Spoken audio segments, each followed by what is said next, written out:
Hey y'all, you are tuned in to season 3 of the Powerhouse Lash podcast. This podcast is my diary to the Lash community where I share my highs, lows, lessons, and rants based on my experience as a lash artist turned mentor. My heart is to share the reality of what it's really like to build a lash business from scratch, and I hope that this episode helps you feel seen, validated, educated. I hope you laugh, and I hope that it makes your lash journey a little bit easier. I'm your host, T the Brand, Lash Brand Growth Strategist. I'm glad you're here. Now let's get to it. Hey y'all, I'm T the Brand, Lash Brand Growth Strategist. I help beginner lash artists learn to grow their clientele and increase their income so that they can live the lives of their dreams. Welcome to my channel. You clicked on this video because you're interested in some quick ways that you can improve your Instagram profile to gain lash clients. What I'm going to share are things that you can do immediately today to your Instagram page to help you attract the type of clientele that you are looking to service. So let's go ahead and get to it. The first thing that I want to share some tips and advice about is your bio. This is the first thing that people see when they come to your page. Before they even scroll down to look at any of the content that you posted, they are checking your bio. That is like your electronic Instagram business card. And if the necessary things aren't in your bio, there's a great chance that the clients who would love to book with you and who you would love to service are looking for another artist because they're not getting simply what they need up front and quick. So the first thing that I want to talk to you about with your bio is your Instagram name. This is not the handle. Your name, that is the bold, I'm trying to pull it up, y'all. That is this bold line right here, right up under your profile picture. That is how people are going to, one, search for you, and two, know how to address you. Lately, because I've been in a lot of Facebook lash groups and following lash artists and communicating and building connections with lash artists, I've been seeing a lot of artists who don't have their actual name in their name section on Instagram. If people don't know how to address you, there's a great chance they're not even going to feel comfortable enough DMing you because they don't even know what to say. Hey girl, hey love, hey boo, hey.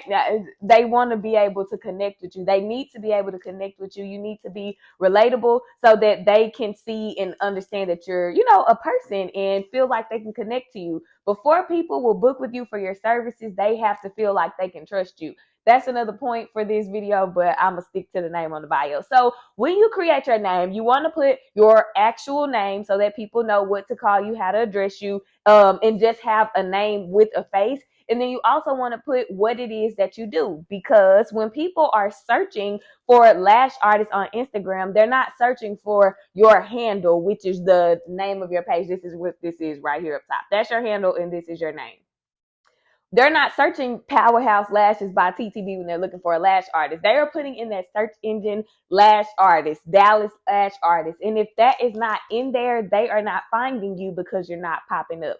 So in my Instagram bio, my name says T the Brand. And then also in my name, it has what I do. I'm a lash brand growth strategist, lash mentor. All of that is in there. So if you search for a lash mentor, I'm going to pop up in the generator on Instagram because it's a part of my name. So I would highly recommend that for your name on Instagram, you put what your actual name is or what you want people to call you, how you want them to address you, put your location, and put what it is that you do. If you have a business where you offer multiple services, put the service that you are trying to build the most clientele around there. So if you're an esthetician and your focus is lashes, because that's my industry and that's what I'm talking about, and your focus is lashes, you would put on there T Dallas Lash Artist or T Dallas Esthetician if you're cool with them looking for you under an esthetician name. If you specialize in waxing, you want to put that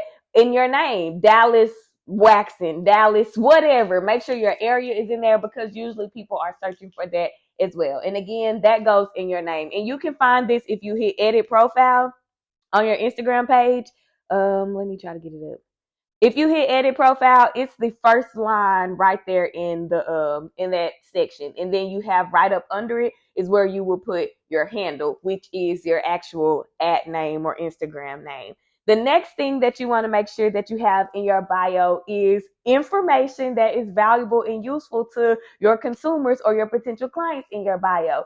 People don't care at all that you are 6 times certified, that you create beautiful lash sets and all the fluffy work. Stay away from the fluffy words. Again, the how many times you've been certified doesn't matter. 10 times out of 9, they don't even know what that means exactly. And they are looking for you to solve a problem. So in your bio, you should have who you service, how you service them, and why they should come to you. For an example, my bio says, helping beginner lash artists grow clientele, and increase income so that they can live the lives of their dreams. That lets you know who I'm servicing, beginner lash artists, what I'm doing. I am helping them grow clientele and increase income. How does this help them so that they can live the lives that they dream of, whether that's freedom of their time, whether it's freedom of their finances, if it's full books, if it's learning to whatever it is that they want to have in their life or the reality that they want to live as a lash artist. You know that I can help you do that simply based on what is in my Instagram bio. Now, for when I was marketing more so for lash artists, my bio probably said something like, I help women. This is exactly what I think it said. I help women save time, feel confident, and look good with the convenience of lash extensions, long lasting lash extensions, something like that. I don't remember exactly what it said because it's been a while, but I let people know I service women who want to look good, who want to save time, who want to feel confident. How? With lash extensions that last long. You know exactly what you're coming for. You know exactly what I do and how I can help you. Making sure that you have the right language in your bio in very clear, non-fluffy language. So, and it's straight to the point. It helps people to know if they're going to need you or if they're going to need somebody else. So if you just have book now, DM for appointment. That's another thing. Nobody wants to DM you for an appointment. Invest in a booking site. I spoke with the lash artist recently, and she mentioned that the site that she was paying for, she couldn't afford it. It was like $100. Acuity scheduling is like $15 a month, and that's with the basic functions of the app. If you want to add things to it, like text marketing and things like that, it probably goes up to like $30. Listen, get the booking site. It will save you time and it will save your clients time, and it will just be all around more convenient for them and you. You're not glued to your phone all the time. That's not what this video is about, though. That was just a free tip. So yeah, making sure your bio has the information that actually helps people and informs people in it. Don't put the fluffy extra I've been certified a gazillion times thing in your bio. Nobody cares, and it's not helpful. And then another thing you want to make sure that you have in your bio is a call to action.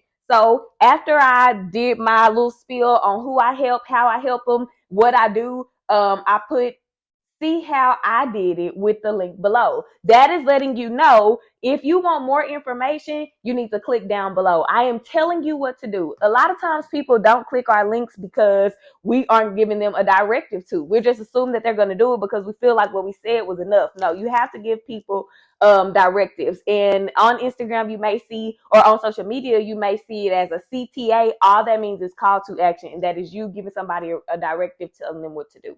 The next thing that you want to make sure that you have in your bio is your location. When I'm following lash artists, I'm trying to see where they at. Are you in my city? Can I come to you and get my lashes done? And most of the time, they're somewhere else, like out of state and all kinds of things. So you want to make sure that when you have clients who are finding your page, they know if you service their area or not. They may absolutely love your work, but if they find out that you're 6 hours away from them, they can't come to you to get their lashes done. So make sure that you have your location in your bio. You don't have to have your exact location. All I have is this little location tag right here that says Dallas, Texas. You don't know where I am in Dallas, Texas, but you know that I'm in Dallas. So that's that on your Instagram bio. Making sure you have your name and where you are in your name section, making sure that you have useful, valuable information in the actual bio section. You give a call to action, and that you have your location in there. The next thing that I want to talk about for you to have for your Instagram page is you to show up on it. People need to see you. Like I said a minute ago, before somebody can trust you to do a service for them, whether it's their eyelashes, makeup, their nails, their waxing or whatever it is, they need to be able to feel like they can relate to you, that they trust you, the person, that you know what you're talking about. So it's your job to show up on your page. I know that talking on camera can be hard, it can be scary, but the more you do it, the easier it's going to become. I spoke with the lash artist recently. Yeah, and I've been speaking with lash artists a lot because I'm doing these coaching calls.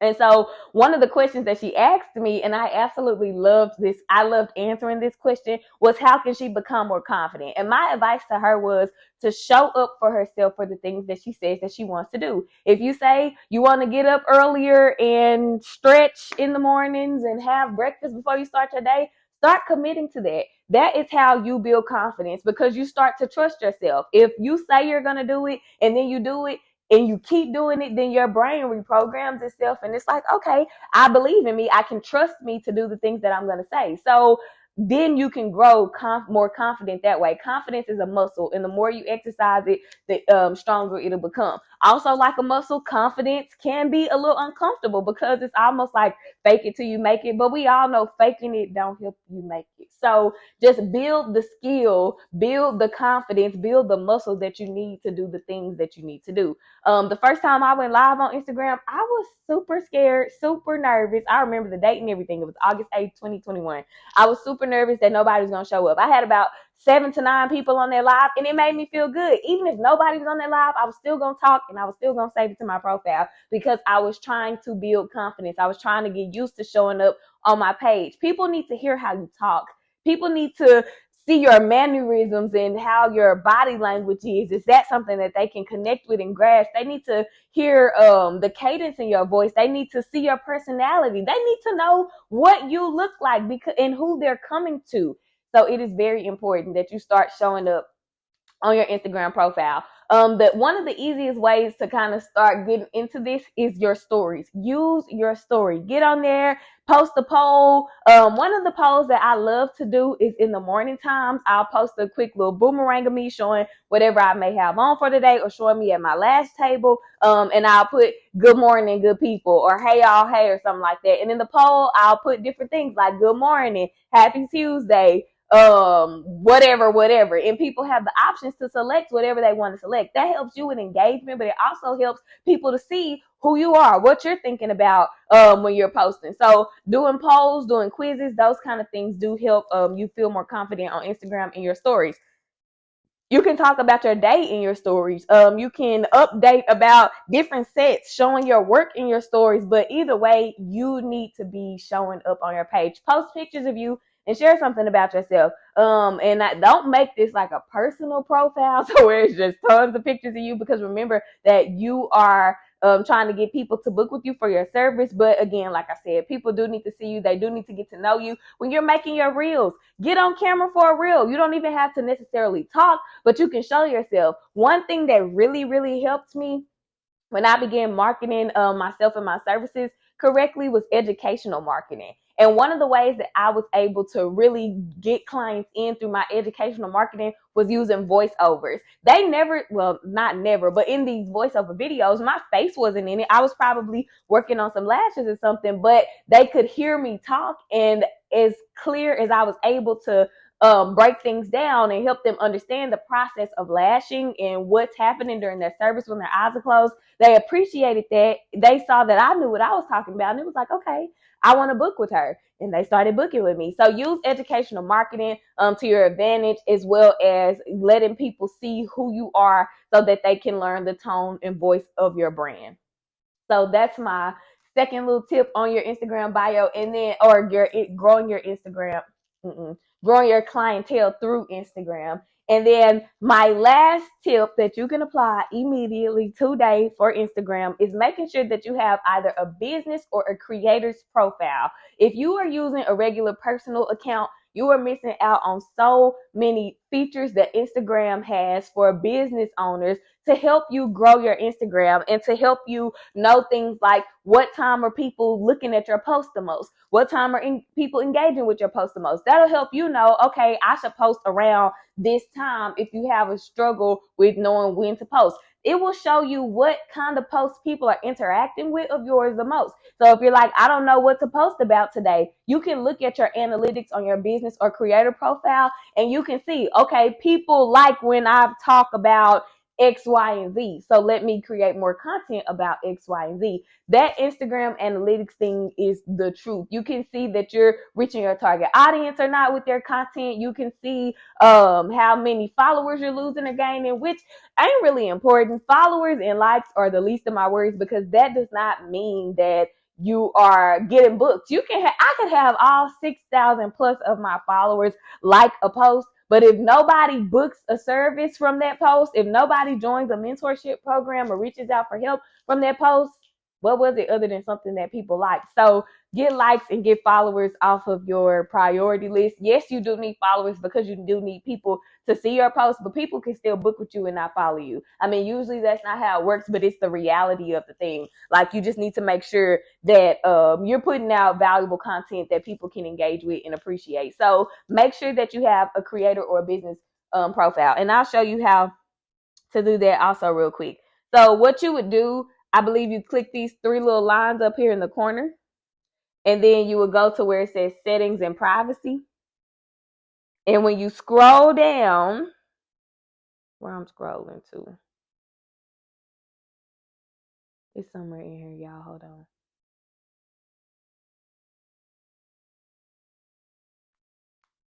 Okay, anyway, you can explore the app and figure it out, but it's in here somewhere. So if you have a personal page, you can change the personal account to a business or creator account. Personally, I recommend doing the creator's account because when I've done the business account a few times, it doesn't give me access to like all the trending sounds and songs that are on Instagram, and it gives you like generic stuff, instrumentals or stuff. So, but you still get the same analytics and features with the business versus the creators profile. So I say go with that account type. Y'all, that is all that I have for this video. I hope that it was helpful. Make sure that you go and apply those tips today if you don't already have them in place. That way you can attract the clientele that you want and grow your lash money. That is all that I have for this video, and I will see y'all in the next one.